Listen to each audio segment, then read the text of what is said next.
এখন প্রশ্ন হচ্ছে 8 মাস 10 মাস হয়ে গেছে, অনেকে হতাশ বোধ করছেন। বাস্তবতা কি আসলে হতাশ হওয়ার মতো? না, হতাশ হওয়ার মতো না, একদমই হতাশ হওয়ার মতো না। আপনাদের ঘুম থেকে উঠে কি এখন শেখ হাসিনাকে দেখা লাগে?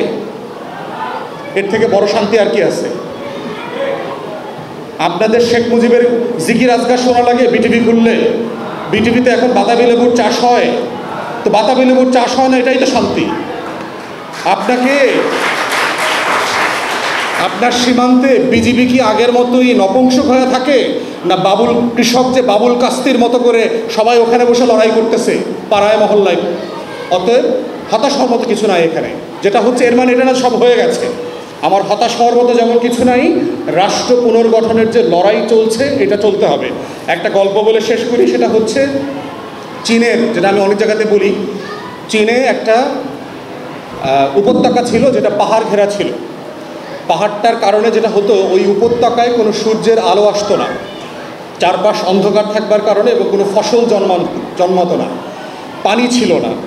তো ওই গোত্রে যারা বাস করতেন তাদের সক্ষম পুরুষরা, ইয়াং ছেলেরা সবাই মাইগ্রেট করে শহরে চলে যেত, এবং এভাবে যেতে যেতে গোত্র আসলে খালি হয়ে যাচ্ছে। একদিন গোত্রপতি সবাইকে ডাকলেন, ডেকে জিজ্ঞেস করলেন যে কি করা যায়। তো অনেকেই পরামর্শ দিয়েছেন যে আমরা সবাই মিলে মাইগ্রেট করি না কেন অন্য কোনো জায়গায়। আপনারা জানেন যারা বেদুইন গোত্র আছে তাদের কিন্তু মাইগ্রেটরি হিস্ট্রি আছে। তারা উইন্টারে এক এলাকায় থাকে, তার ক্যাটল ফার্ম নিয়ে এক জায়গায় চলে যায়, আবার যখন সামার আসে পানির জন্য, খাবারের জন্য তাকে আবার আর এক এলাকায় চলে যেতে হয়। তো অনেকরাই বলছে যে আমরা মাইগ্রেট করি না কেন। যিনি গোত্রপতি ছিলেন উনি বললেন যে না, আমরা মাইগ্রেট না করে পাথরের পাহাড়টা খনন করা শুরু করি না কেন। এখন গোত্রের যারা মানুষ ছিল তারা সবাই আশ্চর্য হয়েছে যে এই চারপাশে একটা বিশাল পাথরের পাহাড়, এইটা খনন কীভাবে করা সম্ভব।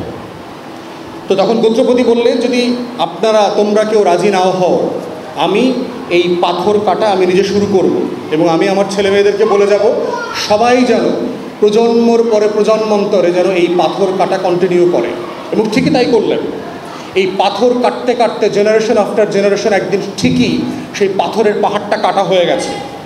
পাথরের পাহাড়টা কাটা হয়ে যখন সমতলে সেই উপত্যকায় সূর্যের আলো আসা শুরু করেছে, সেখানে সবুজ এসছে, সেই এলাকাটা সুজলা সফলা শস্য শ্যামলা হয়েছে, সেখানে পাখির ডাক আসছে, সেখানে সূর্য ওঠা শুরু হয়েছে, পানির ফ্লো তৈরি হয়েছে। পানির ফ্লোর সাথে হচ্ছে শস্যের সাথে আমাদের জীবন। সেখান থেকে আর কোনো নতুন যুবককে শহরে চলে যেতে হয় নাই। রাষ্ট্র তৈরি করা, জাতি হওয়ার, এটা হচ্ছে পাহাড় কেটে কেটে উপত্যকা বানানোর একটা লড়াই। অতএব তরুণদেরকে, যুবকদেরকে প্রজন্ম থেকে প্রজন্ম, জেনারেশনস আফটার জেনারেশন এই রাষ্ট্র তৈরি করবার লড়াই, সংগ্রাম, রক্ত দেয়া, কোরবানি করা, নিজেদের জীবন স্যাক্রিফাইস করে হলেও উত্তর প্রজন্মকে ভালো থাকবার যে আবেগ, যে আয়েশ, এটাই হচ্ছে ঐতিহাসিকভাবে একটা রাষ্ট্রকে রাষ্ট্র করেছে, জাতিকে জাতি করেছে। অতএব এই লড়াই আমাদের পূর্বপুরুষরা করে গেছে, তোমরা তরুণরা করেছো 24-এ।